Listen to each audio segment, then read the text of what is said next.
Hi friends, now we have Asus laptop. The model is X543M. I'll show you how to disassemble this laptop. We already opened the screws. You need to be removed all these screws like this.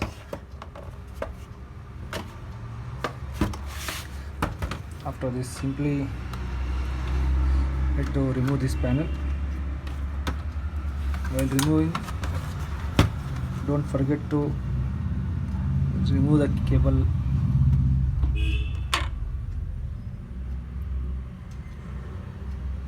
One is a touchpad cable and one is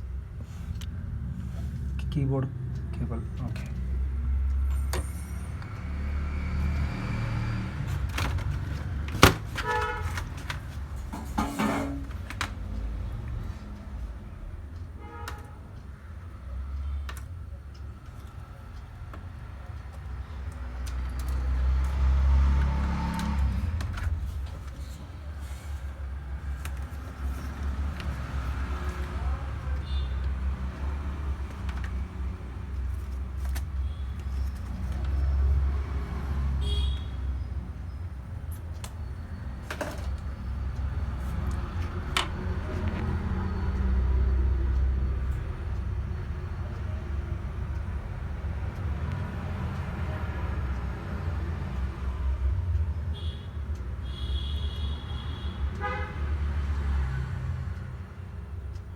Thank you.